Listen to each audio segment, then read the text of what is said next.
বান্ধবীরা যেন ঘরে না আসে, কখনো বলতেন না আয়েশা আমি নবী মানুষ, তুমি নবীর বউ, তুমি কেন পুতুল দিয়ে খেলো, তুমি কেন কাপড় দিয়ে পুতুল বানাও, কেন ঘোড়া বানাও, এগুলো বন্ধ করো। কোনদিন বিশ্বনবী আম্মা জান আয়েশা রাদিয়াল্লাহু তাআলা আনহার পুতুল খেলায় বাদ সাধেন নাই, সাথীদের সাথে খেলাধুলায় কখনো বাধা দেন নাই। সুবহানাল্লাহ পড়ে। ছোট্ট মেয়েদের জন্য কাপড়ের পুতুল দিয়ে খেলাধুলা করা এটা জায়েজ, কারণ ছোট্ট মেয়েরা দেখবেন পুতুল বানায়, এটারে দুধ খাওয়ায়, এটার জন্য রান্না করে, মশারি গুলো খোলে, বিছানা পরিষ্কার করে, বাচ্চাদেরকে ক্লিন করে, স্কুলের টিফিন রেডি করে দেয়, বাচ্চাদেরকে স্কুলে যেতে দেয়, আপনার জন্য খাবার রেডি করে, কাপড় ধোয়, ঘরের সবাইকে দেখভাল করে। একদিনও আপনি তার এপ্রিসিয়েশন করলেন, এরকম ডাকাইত স্বামী আছে না নাই? এপ্রিসিয়েট করবেন, আমরা ভুলে যাই, একটা থ্যাঙ্কস দিতে ভুলে যাই, একটা জাযাকিল্লাহ, আল্লাহ তোমাকে জাযা দেখ, এটাও বলি না।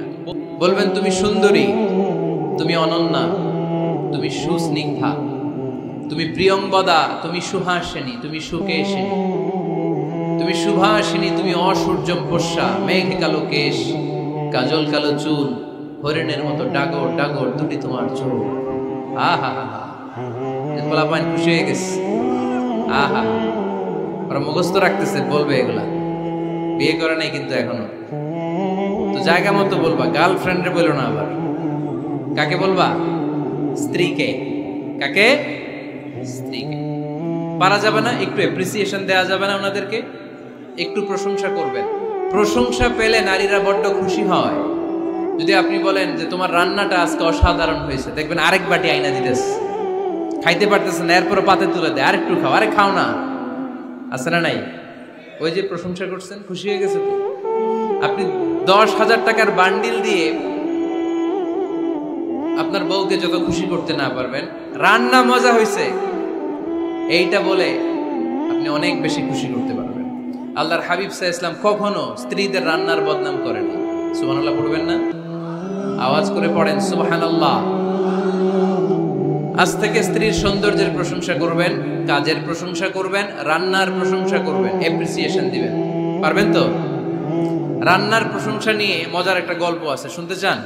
এক লোক মনে মনে নিয়ত করছে যে আইরে, জীবনে তো রান্নার প্রশংসা করলাম না, আজকে রান্নার প্রশংসা করব। তো মাহফিল শেষে বাসায় গেছে, স্ত্রী তাকে খাবার দিয়েছে, স্বামী খাবার খায় আর মিটি মিটি হাসে। স্ত্রী বলে, এই মাহফিল শুনে আসছো, রাত বাজে 12টা, খাচ্ছ ভালো কথা, হাসো কেন? স্বামী বলে, হাসি এর কারণ হচ্ছে তোমার রান্নাটা আজকে এত মজা হয়েছে না, জীবনে আজকে বাড়াই বাড়াই হইতেছে তো, জীবনে এত মজার রান্না খাই নাই। রান্না মজা হয়েছে শুই না স্ত্রী তো রেগে গেছে, কি গত 10 বছর ধরে তোমারে রান্না করে খাওয়াই, একদিনও রান্নার প্রশংসা করলা না, আর আজকে পাশের ঘরের ভাবি একটু গরুর গোশতের তরকারি পাঠাইছিল বাটিতে করে, পাশের ঘরের ভাবি একটু আমাদের বাড়িতে তরকারি পাঠাইছিল, তো ওই তরকারি দিয়েই তোমাকে খাবার দিছি, আজকে রান্নাটার আমি করি নাই। তো ওই বেটির রান্না তোমার এত ভাল লাগছে, এই 10 বছরে একদিনও কইলা না, আজকে এটা কইলা, খাও খাও, তোমার মজার খাও, আর রান্ধব না। তো প্রশংসা করলে বুঝে শুনে করবেন, একটু এনশিওর হবেন যে রান্নাটা করছিল কে। তা না হইলে কিন্তু ঘরে চুলায় আগুন জ্বলবে না, টানার রোজা রাখা লাগবে, ঠিক কি না? তো 4 নাম্বার গেল এপ্রিসিয়েশন, একটু এপ্রিসিয়েশন দিবেন। আল্লাহর হাবিব সব সময় স্ত্রীদের প্রশংসা করতেন। সেই বুখারীর বর্ণনা, আল্লাহর হাবিব বলেন, ইন্না ফাদলা আয়েশা আলান নিসা কাফাদলিস সারিদি আলা সাইরিত তাআম। আরব ভূখণ্ডের মধ্যে সব খাবারের উপরে সারিদ খাবার যেমনি সেরা, দুনিয়ার সব নারীদের মধ্যে আমার আয়েশা তেমনি সেরা। সারিদ একটা খাবার আছে। আমি যখন মিশরে পড়তাম আল আজহার ইউনিভার্সিটিতে, আমাদের ইউনিভার্সিটিতে সরকারের পক্ষ থেকে সরকারিভাবে খাবার দেয়া হতো। আমাদের খাবারের খরচ বহন করতেন ওমানের সুলতান কাবুস, উনি আমাদের খাবারের খরচটা বহন করতেন। তো আমাদের আল আজহার ইউনিভার্সিটির হোস্টেলে ঈদের দিন একটা খাবার দিত, এটার নাম ছিল সারিদ। রুটি আর গোশত এগুলোকে ম্যাশড করে একটা স্তর বানাতো, এটা কেটে কেটে আমাদেরকে দিত, এটাকে বলে সারিদ। আরব দেশে সবচেয়ে দামি খাবার। আমাদের দেশে যেমনি পোলাও, হ্যাঁ, গরুর রেজালা, রোস্ট, এগুলো খুব উন্নত খাবার ধরা হয়, বিয়েতে সার্ভ করা হয়। আরব দেশে ওইটাকে বলে সারিদ, শ্রেষ্ঠ খাবার। আল্লাহর হাবিব বললেন সব খাবারের মধ্যে যেমনি সারিদ সেরা, নারীকুলের মধ্যে তেমনি আমার আয়েশা সেরা। দেখেন কেমনে এপ্রিসিয়েট। আম্মা জান আয়েশাকে তিনি সব সময় আদর করে হামায়রা বলে ডাকতেন। হামায়রা মানে লাল সুন্দরী বউ। কি সুন্দরী? আম্মা জান আয়েশা রেগে গেলে গাল দুটো আনার ফলের মতো লাল হয়ে যেত, এজন্য ডাকতেন ও আমার লাল সুন্দরী বউ। সুবহানাল্লাহ কইতে পারলেন না? আবার আম্মা জান খাদিজাতুল কুবরা তাহেরা রাদিয়াল্লাহু তাআলা আনহার ব্যাপারে বলতেন ইন্নী ক্বাদ রুজিকতু হুব্বাহা। সহিহ মুসলিমের বর্ণনায় তিনি বলতেন খাদিজার ভালোবাসা আল্লাহ তাআলা আমার হৃদয়ে রিজিক হিসেবে দিয়েছে। আওয়াজ করে পড়ুন আল্লাহু আকবার। তো এজন্য এক ছাদের নিচে আজীবন বসবাস, 20 বছর হয়ে গেছে এদের সংসার, একদিনও মুখ ফুটে বলতে পারে নাই তোমারে ভালোবাসি। পারছেন? হ্যাঁ, কে কে পারছেন? দেখে হাত তুলে। হাত অর্ধেক তুলে আবার নামায়, ভেজাল আছে, ঠিক কিনা? ভালোবাসি বলছিলেন? কারে বলছিলেন? ভাবিকে না গার্লফ্রেন্ডকে? হ্যাঁ, স্ত্রীকে বলবেন, নিজের স্ত্রীকে বলবেন আই লাভ ইউ। কি বলবেন?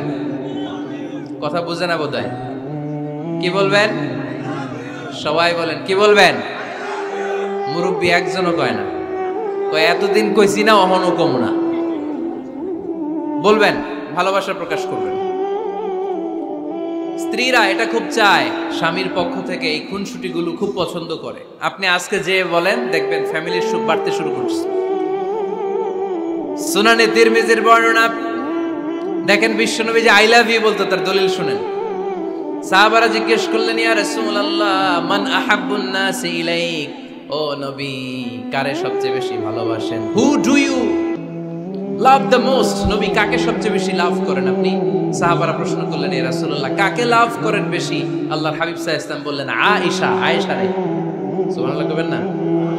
সাহাবারা বললেন ওমিনার রিজাল, পুরুষদের মধ্যে কারে বেশি পছন্দ করেন? বিশ্বনবী বললেন আবুহা, আয়েশার বাবা রে। সাইয়েদনা আয়েশা রাদিয়াল্লাহু তাআলা আনহার বাবার নাম কি? আবু বকর। কি নাম? আবু বকর। আল্লাহর হাবিব সাল্লাল্লাহু আলাইহি ওয়াসাল্লাম বললেন সবচেয়ে বেশি লাভ করি আয়েশাকে। সাহাবারা বললেন ওমিনার রিজাল, পুরুষদের মধ্যে কারে বেশি লাভ করেন? আল্লাহর হাবিব সাল্লাল্লাহু আলাইহি ওয়াসাল্লাম বললেন আয়েশার বাবা রে। সুবহানাল্লাহ পড়েন। আম্মা জান আয়েশাকে বিশ্বনবী এত ভালোবাসতেন, আম্মা জান আয়েশা পেয়ালার যেইখানে ঠোঁট লাগিয়ে দুধ পান করতেন, বিশ্বনবী পেয়ালার ওই জায়গাটা খুঁজে খুঁজে ওই জায়গায় ঠোঁট লাগিয়ে দুধ পান করতেন। আম্মা জান আয়েশা রাদিয়াল্লাহু তাআলা না গোশত খেয়ে হাড্ডি চষে হাড্ডিটা রেখে দিলে বিশ্বনবী আম্মা জান আয়েশার চষা হাড্ডিটা মুখে নিয়ে আবার চষতে শুরু করে দিতেন। পড়েন সুবহানাল্লাহ। দুইজন একসাথে এক বালতি থেকে পানি নিয়ে গোসল করতেন। পড়েন আল্লাহু আকবার। তাহলে এভাবে ভালোবাসা প্রকাশ করতে পারবেন তো? আল্লাহর হাবিব সাল্লাল্লাহু আলাইহি সাল্লাম ঘরের কাজে সাহায্য করতেন। আপনারা ঘরের কাজে সাহায্য করেন তো? আম্মা জান আয়েশা বলেন বিশ্বনবী নিজ হাতে জুতা সেলাই করেছেন, নিজ হাতে জামা সেলাই করেছেন। মুসনাদে আহমদ ইবনে হাম্বলের বর্ণনা, আল্লাহর রাসূল সাল্লাল্লাহু আলাইহি ওয়াসাল্লাম দুধ খেতে মন চাইলে নিজ হাতে ছাগলের দুধ দহন করেছেন। সুবহানাল্লাহ। নিজে আটার খামির বানাতেন, আম্মা জান আয়েশা চুলায় সেকা দিতেন। আবার আম্মা জান আয়েশা রাদিয়াল্লাহু তাআলা আনহা আটার খামির বানাতেন, বিশ্বনবী এটা চুলায় সেকা দিতেন। সুবহানাল্লাহ পড়ে। দুধ খেতে চাইলে নিজ হাতে বিশ্বনবী ছাগির ওলান থেকে দুধ দহন করে আম্মা জান আয়েশার কাছে এনে দিয়ে দিতেন। সুবহানাল্লাহ পড়ে। তাহলে ঘরের কাজে সহায়তা করবেন। ঘরের কাজে সহায়তা, হালাল বিনোদন, এটা ইসলাম জায়েজ রেখেছে। অনেকে আমরা বিনোদনটাকে হারাম মনে করি, এরকম আছে না নাই? হ্যাঁ, বিনোদন দুই ধরনের, একটা হারাম এন্টারটেইনমেন্ট আর একটা হচ্ছে হালাল এন্টারটেইনমেন্ট। আম্মা জান আয়েশা রাদিয়াল্লাহু তাআলা আনহাকে নিয়ে মরুভূমিতে দৌড়াদৌড়ি করতেন। ভাবির সাথে দৌড়াদৌড়ি করছেন কারা কারা? দেখি হাত তোলেন। হ্যাঁ, দৌড়াদৌড়ি করছেন কোথায়? যৌতুকের লাগে হেতেরে দৌড়াইছেন? হেতি বাসাল্লাই দিছে দৌড়, এই দৌড়াদৌড়ি না। আম্মা জান আয়েশা রাদিয়াল্লাহু তাআলা আনহার সাথে বিশ্বনবী মরুভূমিতে দৌড়াদৌড়ি করেছেন। বলেছেন আয়েশা দেখো কে কার আগে ওই খেজুর বাগান ধরতে পারে, তুমি আগে না আমি আগে। একবার বিশ্বনবী জিতলেন, তার 7 বছর পরে প্রথমে আম্মাজান আয়েশা রাদিয়াল্লাহু তাআলা আনহা ওই দৌড়ে জিতলেন। তার 7 বছর পরে বিশ্বনবী জিতে আম্মাজান আয়েশাকে হারায় দিলেন। পড়েন সুবহানাল্লাহ। ঈদের দিন আম্মাজান আয়েশাকে হাবাসি সাহাবাদের তীর আর বল্লম দিয়ে যে খেলা চলতে এই খেলা দেখাতেন। সুবহানাল্লাহ পড়েন। বিশ্বনবী খেলা দেখাতেন আম্মাজান আয়েশাকে। এই হচ্ছে স্বামীর দায়িত্ব, হালাল এন্টারটেইনমেন্ট আপনি করতে পারবেন। স্ত্রীর মতামতের গুরুত্ব দিবেন। অনেক স্বামী আছে বাজার করতে গেলে নিজের যেটা মন চায় ওইটাই কিনে, আসরা নাই। নিজে গরু খাবে, খাসি খাবে, খালি ওইটাই কিনে। আপনার বউ হয়তো পছন্দ করে আচার, পছন্দ করে জলপাই, আমড়া, এগুলো আনে না, আসরা নাই। খোঁজ খবর নেবেন। অনেকে ফ্ল্যাট কিনতে মনে চায়, হুট করে কিনে ফেলে না। ভাবিরে জিজ্ঞেস করবেন কোন দিকে কিনলে ভালো হয়, ওয়াশরুমটা কোন দিকে দিতে হবে, কিচেনটা কোন দিকে দিলে সুবিধা, জানালাগুলো কোথায় দিলে সুবিধা, এগুলো সব ডিসাইড করে নেবেন। এই কারণেই দাম্পত্য জীবনে সুখ নাই। একসাথে সময় কাটাবেন, 6 মাসের বেশি কোনো লোক তার স্ত্রীর অনুমতি ছাড়া বাইরে যে প্রবাস জীবন কাটাতে পারবে না। এদেশের অনেক লোক প্রবাসে সময় কাটায়, 6 মাসের বেশি স্ত্রীকে রেখে দিয়ে কোনো হাজব্যান্ড বিদেশে থাকতে পারবে না। সিলেটিরা লন্ডনে থাকে, 6 মাস পরেই আসতে হবে, ঠিক কিনা? স্ত্রীর জন্য দোয়া করবেন। স্বামীর পক্ষ থেকে স্ত্রীর জন্য দোয়া, এটার গুরুত্ব আছে না নাই? বিশ্বনবী তার স্ত্রীর জন্য দোয়া করতেন। স্ত্রীর জন্য দোয়া করবেন, রব্বানা হাব লানা মিন আজওয়াজিনা ওয়া যুররিয়াতিনা কুররাতা আ'য়ুন ওয়াজআলনা লিল মুত্তাকিনা ইমামা। ও আল্লাহ, আমার স্ত্রীদেরকে, আমার সন্তানদেরকে আমার চক্ষু শীতলকারী বানিয়ে দেন। পড়েন আমিন।